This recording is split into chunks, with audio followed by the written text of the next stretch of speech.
Boa tarde.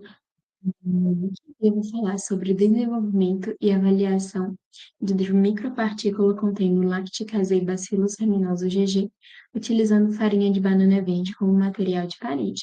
Esse trabalho foi realizado por mim, pela professora Érica Vieira e pelas doutorandas Nathalie, Maria José, Vanessa e Mirielle. Aqui está um breve sumário sobre o que eu irei falar. Inicialmente, eu vou fazer uma breve introdução, falar os objetivos do trabalho, os métodos, os resultados e a conclusão e as referências bibliográficas que a gente utilizou.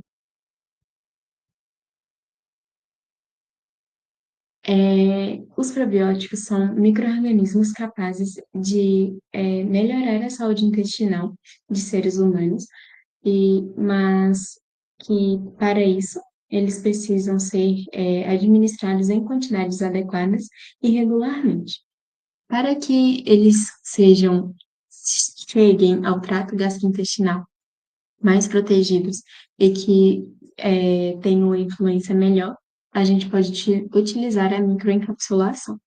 Para realizar a microencapsulação, precisamos de materiais de parede, que pode ser tanto materiais de parede convencionais. Nesse trabalho utilizamos a maltodestrina e a gelatina, mas também podemos utilizar materiais de parede não convencionais. Nesse trabalho utilizamos a farinha de banana verde. Esse trabalho se encaixa na ODS 03, que se trata de saúde e bem-estar. Os objetivos desse trabalho foi desenvolver uma micropartícula contendo farinha de banana verde e materiais parede convencionais para a microencapsulação do probiótico, utilizando a eficiência de microencapsulação, avaliando a eficiência e também a viabilidade do probiótico durante o armazenamento. Como metodologia, a gente inicialmente começou com a obtenção do pellet, que foi realizado pelo cultivo do probiótico durante 48 horas, seguida de centrifugação para obtenção do pellet. Em seguida, realizamos a composição da micropartícula, adicionando 12,5% de maltodestrina, 2,5% de gelatina, 5% de farinha de banana verde e 5% do pellet de raminosos. Em seguida, a gente congelou e obteve, por spray drying, a microcápsula. E após a obtenção da microcápsula, a gente realizou a avaliação da resistência térmica a 80 graus Celsius por 2 minutos e 72 graus Celsius por 15 segundos e 63 graus Celsius por 30 minutos. Realizamos também a resistência ao pH ácido de 2 e aos pHs de 7 e 4. E realizamos também a estabilidade durante o armazenamento, realizamos essa avaliação a menos 18 graus Celsius, 8 graus Celsius e a temperatura ambiente de 25 graus Celsius. Realizamos também a avaliação do teor de água total, a atividade de água, a higroscopicidade, a solubilidade e a sobrevivência do probiótico ao trato gastrointestinal simulado in vitro. Como os resultados, a gente teve uma eficiência de encapsulação maior do que 80%. Esse cálculo é realizado a partir da quantidade de probiótico que obtivemos na micropartícula e a quantidade de probióticos que tínhamos antes de realizar o spray dry. Essa nossa micropartícula apresentou uma alta resistência térmica e também uma sobrevivência ao pH ácido maior do que 74%.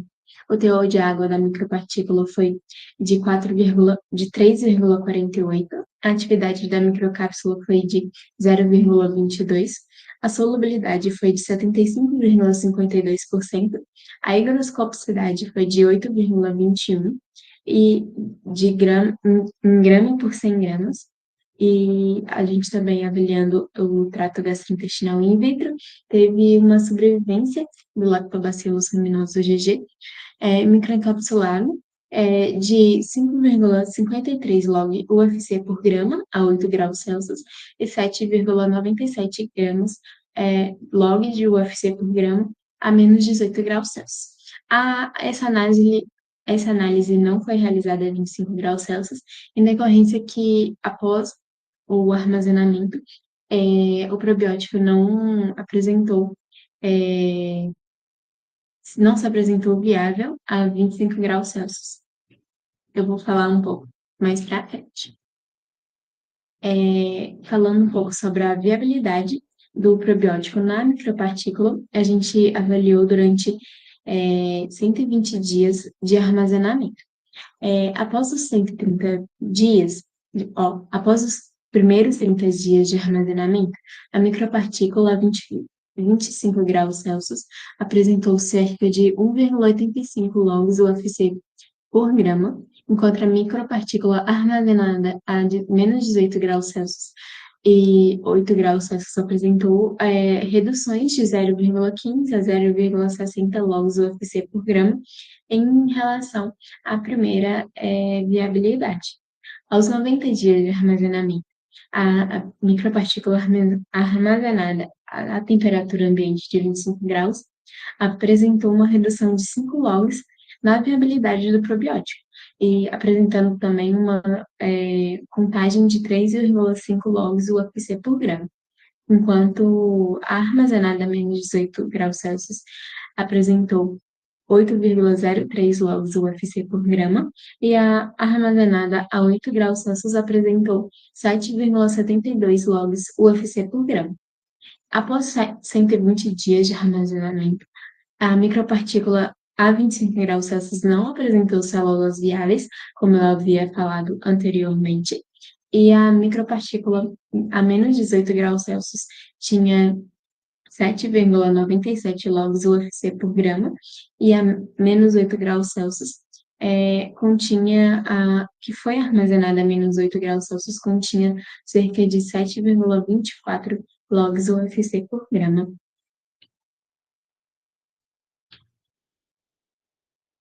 Como conclusão, a gente tem que a micropartícula, utilizando esses materiais de parede combinados, se mostra uma boa matriz carreadora e eficiente para proteger os micro-organismos probióticos, uma vez que eles são que se mostrou viável o armazenamento até 120 dias, quando elas foram armazenadas em congelamento na temperatura de menos 18 graus Celsius ou em resfriamento a temperatura de 8 graus Celsius.